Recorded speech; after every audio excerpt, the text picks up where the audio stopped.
All right, let's do this. Okay, boys and girls, welcome to the show. While we're doing this, I'm going to be basically working on my guitar, getting things rolling, playing around. I'm on Facebook if you want to see any of it, hear any of the videos that I got showing. Tonight's topic is going to be an interesting one because while I was doing research on the color tones, I started getting more and more into the music, watching the videos, the performances, the techniques, since I'm going to get back into playing. So tonight we're going to do the hair bands, the late 80s, early 90s, the technical players of the hair band era, the ones that were quite influential to me. Now, you can pick and choose all you want, different genres, different time frames of your music that you enjoy. There's going to be all kinds of different guitarists. So for me, I've got like a ton of them, but technical players is a whole different. I'm not going to be giving you Zach Wild because he's be all end all. He's the top 1-2 punch between him and Chris Olivia. Sabotage. Have a hard time always pronouncing his last name, but he was a huge influence on me. Um, Watching Sabotage play live at Slammers a long time ago, the Hall of the Mountain King. And I got backstage because with working at jams in the town I was living in, we got backstage to a lot of the local venues like Hammer Jacks, 930 Club, uh, a lot of great clubs. One of them was Slammers. We watched a lot of great acts at Slammers. But I was backstage with the owner of Jams, and he took off, and at the same time, Chris was walking up, and he was just, in his own little world, and I announced myself, and I told him what a great influence he is, and how I love to just listen, especially to the Hall of the Mountain King, the prelude to Madness. Uh, Iconic for me just to listen to that. And this is the same guy that and his brother started the Trans-Siberian Orchestra. And his technique, his ability to win a crowd, um, everything clicked. And as I was telling him how I felt about his playing and his influence, he actually looked at me and he was talking to me like I was a human being. My hero, other than my father and Zach Wild, is talking to me like I matter. Boom, that hit me. That was it. So Chris always, he died in a car wreck in '93, and ever since it's been a great loss to the guitar playing community. And there are a lot of people out there who still, like myself, will put on a Sabotage CD song. And Gutter Ballet was another great one he did. And it's just, he, along with Zach, go with the technical sound that I love on the fretboard. Now, there are others, but in that era, it was those two that, knocked it out of the ballpark for me. Now, you've got others like another Jake E. Lee, okay, with Badlands and Ozzy. Oh, and you wouldn't think how technical he really is until you try and learn his songs, his technique, and how he's. My lord, if you can use his abilities and techniques as a warm up, then you are one of the greatest gifted guitar players ever. Okay, I the same with Steve Vai.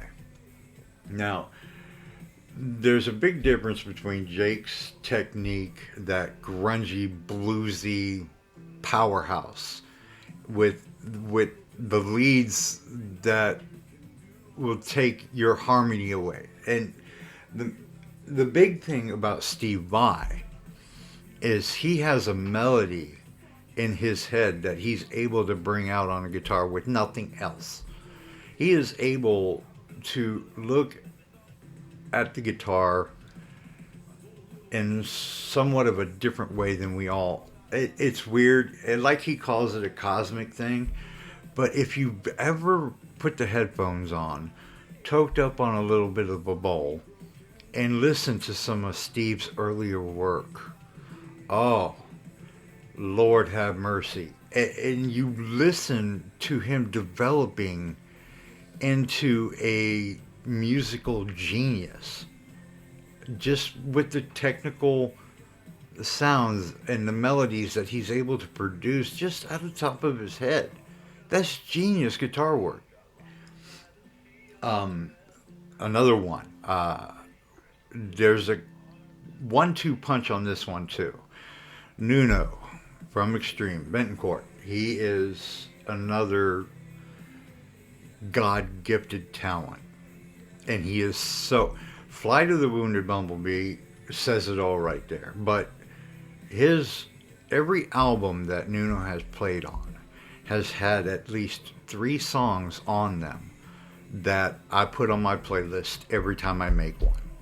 Okay? And it's not just the fact that he's so good with his technical playing, but it's a groove that he's able to get into. He's got a great band backing him up, but Nuno, he can do it out of thin air. Okay? So with Nuno, you've got the one. Then you got Vito Bratta. Now, a lot of people don't know or haven't heard much about Vito Bratta. The man, to me, just personifies technical genius. Everything he plays, every song, every album, I personally enjoy. It's emotional, and yet you're able to listen. You're going into a flow as he uses his technical abilities.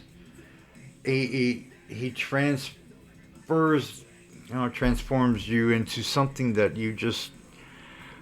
It's hard to explain unless you really get under the headphones and you just close your eyes and picture yourself on the stage with the guitar and your Vito in front of all these people, and you're playing genius music.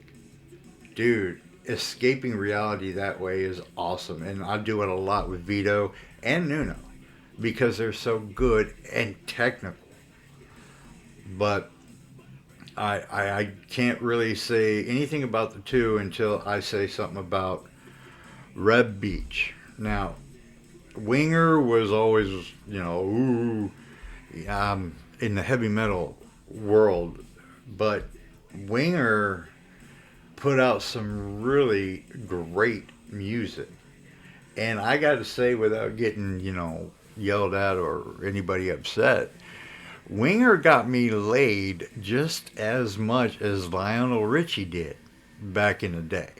Okay, so if you are able to sing a little bit like Kip Winger into a girl's ear, congratulations. Okay. Now, whether that relationship lasts or not, I don't know. But getting to that point, using Winger was a go-to for a lot. So, Reb, very excellent technical guitar player. He does a great many things with a guitar that I never even dreamt could be done. He's like Vernon Reid from Cult of Personality, the Landlord, you know, in Living Color, the group. A lot of people was like, oh, the TV show. No, that was a great show. Don't get me wrong, but Living Color is so underrated. Vernon Reid, amazing guitar player. Oh, and his technical work goes rivaling, I believe, to Reb's because they're in that same format of speed and ability to make a guitar make sounds that you could not imagine. And they take you in different directions. Vernon goes into that soulful, bluesy, iconic boom, you know. I get the same from Gary Moore, but he's not a technical shredder from the hairband days. But anyways, Vernon Reid, he's got that soulful, bluesy boom. And then Reb comes in with that almost classical setup, like the Yngwie. But I won't put Yngwie into this list because he's far surpassed it. Okay, he's like Zach. He's far gone beyond anything. But with these different players, man, and technical abilities, one that I was introduced a long time ago in the beginning, and I didn't even realize anything about technical guitar playing. I just liked the way that Steve and Phil for Def Leppard played together. I loved the sounds that were coming from one song, two guitars. Now, I was introduced to that before with Kiss, but that album doesn't count because my grandmother bought it for me, and it was a Dynasty album, and Ace Frehley was the only cool, well, he was a guitar player, but he was the only cool one on there, And come to find out, he didn't play much of anything on that album. So, kudos for that. But no, I bought two albums myself for the first time ever on vinyl. It was one, Michael Jackson Thriller. Yes, my introduction to Eddie Van Halen, which I didn't know either. And two was Def Leppard's Pyromania with Phil and Steve. Man. So, on the vinyl, after I get my, my hip hop out of the way with a little bit of Michael. And don't judge me. I love Michael. All Michaels. Michael Jackson, George Michael. Anyways, now with Phil and Steve, I don't bring Steve much into this. I know he was a good technical guitarist, but with his passing, I put Phil above it because Phil had to fill in some shoes. You like that? Phil had to fill in some shoes. Yeah, with the loss of Steve, he had to go in the studio and do a lot of the work on his own. Now, I don't know about you, but if you've ever listened to the Hysteria album, I know Steve's on a lot of it, but it's just most of it's Phil. And I know engineering, all that good shit, you can't, do whatever, but Phil had to go in there. And if you've ever written your own music, he's constantly having to play the same thing over and over again. Now, there's a plus side, you memorize it. There's a minus side, you sometimes find a better way of playing it.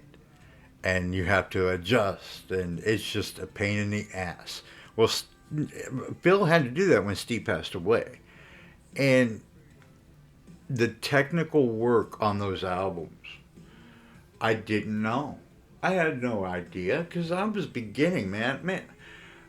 Ride the Lightning introduced me into the world. And yeah, Kurt Hammett, excellent technical player, but I won't put him on this list because Without having James by his side, I believe the two wouldn't be as iconic as they are today. Okay.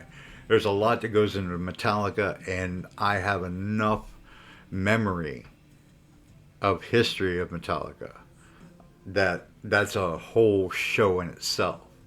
Ooh, this turquoise looks good. Mm-mm-mm. My guitar is turning out to look pretty good. Okay, so now, where were we before Squirrel? Okay, yeah, Def Leppard. Now, after going through the painstaking finding new music at that age, I was sticking with Def Leppard, but I also liked a lot of the album covers, man, and that's what sold me on a lot of music. Was okay, cool, like Slayer. Come on, man, who wouldn't want a Slayer album? And then I, got into the tapes, and I was getting bootleg tapes working at jams for the longest time, introducing to a lot of great musicians and guitarists. And then, working there at jams, I got backstage to a lot of these different places. So I got to meet and see XYZ. Great group. Only had one serious album, one hit wonder type deal. Inside Out is one of my favorites because it's also a great technical song. Um, you know, then there was Shali Acres. That introduced me into a whole new world because I got to watch from beginning to end the setup, the rigging, how it all came to be from beginning of the show to the end of the show when the trucks drive off. I, I watched all of it. I helped out. I did my thing. That's where I learned how to be a backstage roadie, quote unquote character. But but I got to watch a lot of musicians, and some of the best musicians are the backup guitarists. That I know it's funny, but these solo acts that come through, they're backup guitarists. I mean, they are, you call them a hired gun, but they are the unsung heroes for all the music that you guys are actually listening to from those days. Studio heads, they wanted the voice and they just needed a backup band to make it happen. So a lot of these guys are called in to do their duty, and do their duty. Anyways, they're called in to do the session works, and nobody knows who they really are unless you really look at the album covers, and you'll see. There's a lot of hidden musicians in other people's music. So if you recognize somebody's technique or their sound, Zach Wilde plays a lot on different people's albums because it's Zach Wilde. He has his own sound, his own unique technique that a lot of people try to copy, but all in all, it's his. There's a lot of people who are out there trying to do the Jakey Lee thing. Badlands, I swear, is one of the best albums in my top five. Okay, Badlands, from beginning to end, iconic album because Jake is at his prime. You know, with Reb, Winger 1 and 2. Things started getting a little hairy. And Reb actually played with Dokken when George left. And the thing is I won't put George on this list either because I don't think of George as a technical player. George Lynch is an all-around iconic badass. He covers all ranges. And in anything that I talk about with George Lynch, it's going to be his riff factor. Okay? He is one of those, it's like Warren DeMartini from Rat. Without Robin Crosby, Warren wouldn't have the freedom to come up with some of these great riffs. And Robin came up with some kick-ass riffs too. But these are, two gunners. All right, these are musicians that have that freedom. It's not the long hair era, but Judas Priest, the same thing. Iron Maiden, same thing. They went to three guns. Okay, but when you have a great technical player, they are able to do it solo. Okay, they don't need that secondary gunner. All right, that is what this list is about. The guitarist with the technique and the ability to play a live show and not skip a beat. I'm not talking about perfection. I'm talking about their technique and how that music makes us feel. When you see them on stage grooving, having a good time, I mean, they're boogie woogieing on that stage. They're doing, Chuck Berry. They're doing the Angus Young. You're enjoying it. They're doing the Scotty Anthrax stomp. Boom, boom. That's where you're going to get my energy back. I see that, and you're still in that flow. You're still able to keep your technique going. You don't skip a beat. But yet I'm feeling your energy because you're enjoying it. And these are the musicians that do that for me. Okay. I've seen most of these guys live, except for Chris. Okay. And I got to tell you, during those times, I got to see Chris play live, but I did not get to see him in his prime. I wanted to see him during the Gutter Ballet. That was my biggest wish. Okay. Slammers is an okay venue, but I wanted an arena Chris. Okay. I wanted an arena Sabotage. Because I know that energy that he gave on that stage, that small, 500 people allowed in a shit bar stage. Come on, man. I want to see that arena, and I missed that with Chris. I got that with everybody else, but I did not get it with Chris. So that is one regret with this entire list, that I didn't get to see the arena rock of Chris. But hey, I got YouTube, right? But there's going to be a lot of different lists coming out. I might part two this bitch, just because of the simple fact that I can, Alright, I gotta let this damn thing dry. Alright guys, there'll be a part two to this, and there'll be more music to come. Alrighty? Love y'all, and peace out. Doobie.